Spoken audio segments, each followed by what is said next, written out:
Hello friends, എല്ലാവർക്കും പുതിയൊരു വീഡിയോയിലേക്ക് സ്വാഗതം. അപ്പോൾ നമ്മുടെ ഈ വർഷത്തെ ഫയർമാൻ ഡ്രൈവർ എക്സാം ഇന്ന് കഴിഞ്ഞു. അപ്പോൾ എല്ലാവരും എക്സാമൊക്കെ എഴുതിയിട്ട് വന്നിട്ട് ക്ഷീണിച്ചിരിക്കുന്ന അവസ്ഥയായിരിക്കും.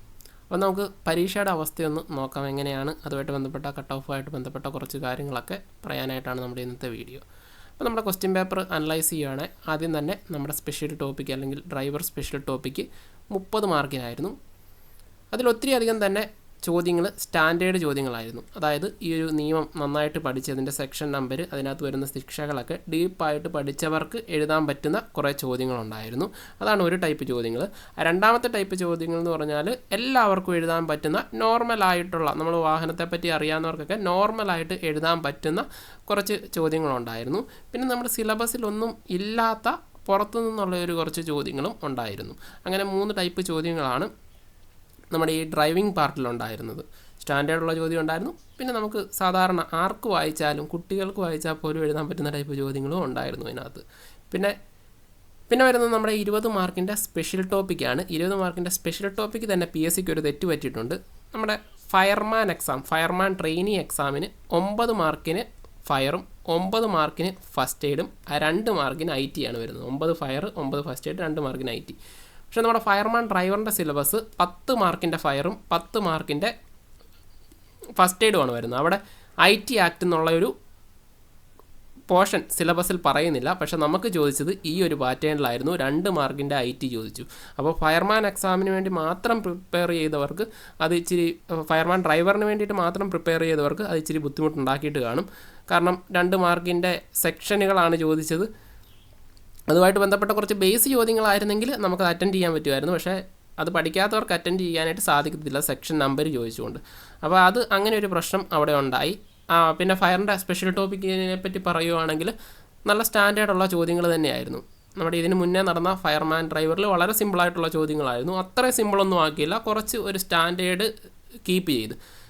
നമ്മുടെ ഒരു കൺസെപ്റ്റ് എന്താണെന്ന് വെച്ചാൽ ഡ്രൈവറിന് കുറച്ചുകൂടെ താത്ത് ചോദ്യങ്ങൾ ചോദിക്കൂ എന്നുള്ളൊരു കൺസെപ്റ്റായിരുന്നു. അത് ഈ ഒരു പരീക്ഷ കൊണ്ടേ മാറി. കഴിഞ്ഞ വർഷം തന്നെ അത് മാറിയതാണ്. ഇപ്പോൾ അത് കുറച്ചുകൂടെ ഉറപ്പിക്കാൻ പറ്റി. കാരണം ഫയർമാൻ ചോദിച്ചതിനേക്കാളും കുറച്ചുകൂടെ സ്റ്റാൻഡേർഡിലാണ് ഫയർമാൻ ഡ്രൈവറിൽ ചോദ്യങ്ങൾ വന്നിരിക്കുന്നത്. അപ്പം ഡ്രൈവർ ആണെന്നുള്ള ഒരു വ്യത്യാസമൊന്നും ആരും പഠിക്കുന്നതിൽ വിചാരിക്കേണ്ട. +2 സ്റ്റാൻഡേർഡിൽ തന്നെ ചോദ്യങ്ങൾ വരും.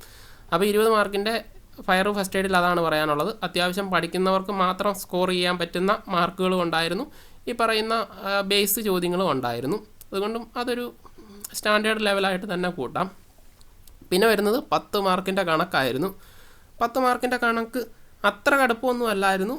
എങ്കിൽ പഠിക്കാത്തവർക്കൊക്കെ കുറച്ച് ബുദ്ധിമുട്ടുണ്ടായിരുന്നു. 2 ക്ലോക്കും കലണ്ടറും ഒക്കെ കയറി വരുന്നത് കൊണ്ട് മെൻ്റൽ എബിലിറ്റി മാത്രം കുറച്ച് നമുക്ക് കിട്ടുന്ന ചോദ്യങ്ങളുണ്ടല്ലോ, ദിശയെ അതേപോലെയൊക്കെ ചോദ്യങ്ങളാണ് കുറച്ചുകൂടെ ആളുകൾക്ക് സ്കോർ ചെയ്യാൻ പറ്റും. പക്ഷേ ക്ലോക്കൊക്കെ വന്നു കഴിയുമ്പോഴത്തേന് കുറച്ചുകൂടെ ബുദ്ധിമുട്ടാകും. അതേപോലെ തന്നെ മാത്സ് ആണെങ്കിലും അവിടെ ശതമാനത്തിൻ്റെ ചോദ്യങ്ങൾ, പലിശ, അതേപോലെയുള്ള അതും കോമ്പൗണ്ട് ഇതാണ് ചോദിച്ചത്, കൂട്ടുപലിശ. അപ്പോൾ അങ്ങനെയൊക്കെ വരുമ്പോഴത്തേന് കണക്ക് ഒരു സാധാരണ ഉദ്യോഗാർത്ഥിയെ സംബന്ധിച്ച് കുറച്ച് കുഴപ്പിക്കാനായിട്ടുള്ളൊരു സാധ്യതയുണ്ട്. പിന്നെ GKയിലോട്ട് വരുമ്പോഴത്തേന് ഈ മാസമൊക്കെ നടന്ന പരീക്ഷകൾ വെച്ച് നോക്കുമ്പോൾ എല്ലാ പരീക്ഷകൾക്കും ചോദ്യങ്ങൾ നല്ല സ്റ്റാൻഡേർഡുള്ള ചോദ്യങ്ങൾ തന്നെയായിരുന്നു. അത് തന്നെ ഇവിടെ ആവർത്തിച്ചു. സ്റ്റേറ്റ്മെൻറ്റ് ടൈപ്പ് ക്വസ്റ്റ്യനുകൾ നമ്മൾ അറിയാവുന്ന ഓപ്ഷൻ വെച്ചൊക്കെ കറക്കി കഴിഞ്ഞാൽ നെഗറ്റീവ് അടിക്കാൻ പറ്റുന്ന ക്വസ്റ്റ്യനുകൾ ഉണ്ടായിരുന്നു. അതേപോലെ തന്നെ ഈ ഡ്രൈവർ ടോപ്പിക്കിലും സ്പെഷ്യൽ ടോപ്പിക്കിലും നെഗറ്റീവ് അടിപ്പിക്കാൻ സാധ്യതയുള്ള ക്വസ്റ്റ്യനുകൾ ഉണ്ടായിരുന്നു. അപ്പോൾ അതിനകത്ത് തന്നെ ഇപ്പോൾ ഒരെണ്ണം പറയുവാണെങ്കിൽ ഒരു ചോദ്യം ചോദിച്ചിട്ടുണ്ടായിരുന്നു, പ്രായപൂർത്തിയായ ഒരാൾക്ക് ലൈസൻസ് ഇല്ലാതെ വാഹനം ഓടിച്ചാലുള്ള ശിക്ഷ. നമ്മൾ പെട്ടെന്നത് വായിക്കുമ്പോൾ ഇതേപോലെ നമുക്ക് 18 വയസ്സിന് താഴെ എന്ന് തോന്നും. അതിന് ഓപ്ഷനിൽ 25,000 രൂപ എന്നൂടെ കാണുമ്പോഴത്തേന് നമ്മൾ പെട്ടെന്ന് അത് അടിക്കാനായിട്ടുള്ളൊരു സാധ്യത ഉണ്ടായിരുന്നു. പക്ഷേ പ്രായപൂർത്തിയാളുടെയാണ് ചോദിച്ചത്. നമുക്ക് പെട്ടെന്നൊരു കൺഫ്യൂഷൻ ഉണ്ടാക്കാനായിട്ടാണ് അങ്ങനെ പ്രായപൂർത്തിയായത് എന്ന് തന്നെ ചോദിച്ച് ഈ 25,000 അവിടെ ഇട്ടേക്കുന്നത്. അതേപോലെ GKയിലും ഉണ്ടായിരുന്നു, ഈ പറയുന്ന ഡ്രൈവർ സ്പെഷ്യൽ ടോപ്പിക്കിലും ഉണ്ടായിരുന്നു, കണക്കിലും ഉണ്ടായിരുന്നു. എല്ലാത്തിലും ആ ഒരു സംഭവം അവിടെ ഉണ്ടായിരുന്നു. അപ്പോൾ അതുകൊണ്ട് തന്നെ മൊത്തത്തിൽ അനലൈസ് ചെയ്യുവാണെങ്കിൽ പരീക്ഷ പാടായിരുന്നതായിട്ട് തന്നെയാണ് എനിക്ക് മനസ്സിലാക്കാൻ സാധിച്ചത്. അപ്പം എഴുതിയവരൊക്കെ ഉണ്ടെങ്കിൽ അവർക്ക് കമൻറ്റ് ചെയ്യാം കേട്ടോ. കൃത്യമായിട്ട് എഴുതിയവർക്ക് കുറച്ചുകൂടെ നന്നായിട്ട് അറിയാം. അവർ നന്നായിട്ട് അതുമായിട്ട് ബന്ധപ്പെട്ട് കറക്റ്റായിട്ടുള്ള കാര്യങ്ങൾ കമൻറ്റ് ചെയ്യുക. പിന്നെ നമുക്കിതിൻ്റെ കട്ട് ഓഫുമായിട്ട് ബന്ധപ്പെടുത്തി വരുമ്പോൾ കഴിഞ്ഞ തവണത്തെ കട്ട് ഓഫ് എന്ന് പറയുന്നത് 56.66 സംതിങ്, 56 56 ആ റേഞ്ചിലാണ് വന്നിരിക്കുന്നത്. അപ്പോൾ ഇതിൻ്റെ കട്ട് ഓഫ് നമുക്ക് ഇപ്പം ഞാൻ പറയുന്നില്ല, എൻ്റെ ഒരു ഊഹം അനുസരിച്ച് കട്ട് ഓഫ് കുറച്ചുകൂടെ താഴ്ന്നു വരാനായിട്ടാണ് സാധ്യത. എന്നിരുന്നാലും എഴുതിയ ആളുകളുടെ സ്റ്റാൻഡേർഡ് കൂടി അറിഞ്ഞു കഴിഞ്ഞാലേ നമുക്ക് പ്രെഡിക്റ്റ് ചെയ്യാനായിട്ട് പറ്റത്തുള്ളൂ.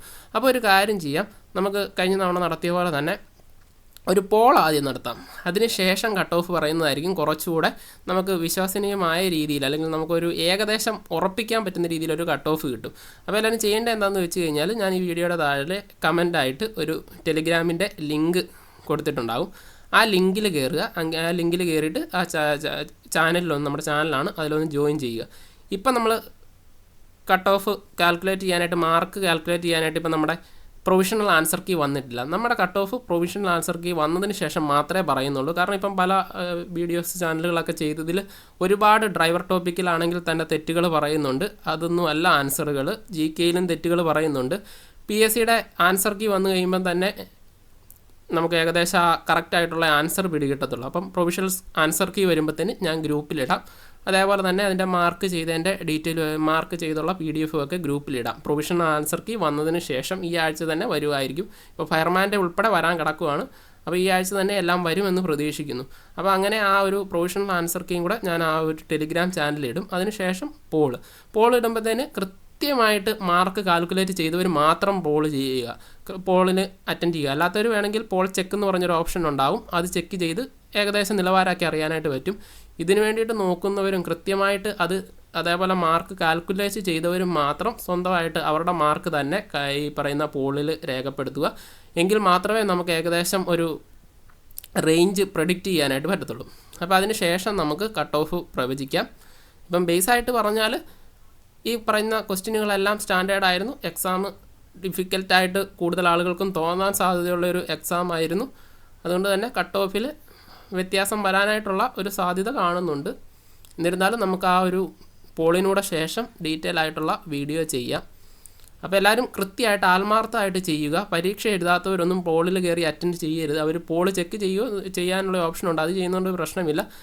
ഇത് കുറേ ആളുകൾക്ക് അവരുടെ ഒരു അവർക്ക് അത് കിട്ടുമോ ഇല്ലയോ എന്നൊരു വിശ്വാസം ഉണ്ടാകാനായിട്ടുള്ളൊരു സംഭവമാണ് നമ്മൾ ഈ ചെയ്യുന്നത്. അതുകൊണ്ട് തന്നെ ഇത് എഴുതാത്തവർ അവരെ പാനിക്കാക്കാൻ വേണ്ടിയിട്ട് വെറുതെ കൂടിയ മാർക്കുകളും 90ഉം 95ഉം ഒക്കെ രേഖപ്പെടുത്തുന്നവരുണ്ട് അതിനകത്ത്. അതൊന്നും കിട്ടിയിട്ടില്ലാത്ത മാർക്കുകളാണെന്ന് എല്ലാവർക്കും അറിയാം. എന്നിരുന്നാലും കുറേ ആൾക്കാരെ പാനിക്കാക്കാൻ വേണ്ടിയിട്ട് അങ്ങനെ ചെയ്യാറുണ്ട്. പക്ഷെ ചെയ്യരുത്. ഇത് കുറേ ആളുകളുടെ സ്വപ്നമാണ്. അപ്പോൾ അവർക്ക് അത് മാനസികമായിട്ട് ഇനി തുടർന്നുള്ള പരീക്ഷയ്ക്ക് അവരെ അത് ബാധിക്കും. അതുകൊണ്ട് കൃത്യമായിട്ടുള്ള മാർക്കുകൾ മാത്രം ചെയ്യുക. കള്ള മാർക്ക് ഇടുന്നതുകൊണ്ട് ആർക്കും ഒരു ഗുണവും ഇല്ല. അപ്പോൾ അത് കൃത്യമായിട്ട് ചെയ്യുക കേട്ടോ. അപ്പോൾ നമുക്ക് അടുത്ത വീഡിയോ കാണുന്നിടം വരെ ബൈ. അതേപോലെ തന്നെ ഇനി നമ്മുടെ പോലീസ് ഡ്രൈവറൊക്കെ പഠിക്കാനുള്ളവർ ശ്രദ്ധിക്കുക, നന്നായിട്ട് പഠിക്കുക. കണ്ടോ, ക്വസ്റ്റ്യനൊക്കെ കണ്ടല്ലോ, സ്റ്റാൻഡേർഡിലൊക്കെ കണ്ടല്ലോ. അപ്പോൾ അതനുസരിച്ച് മാത്രം ചെയ്യുക കേട്ടോ. അപ്പോൾ നമുക്ക് അടുത്ത വീഡിയോ കാണുന്നിടം വരെ ബൈ.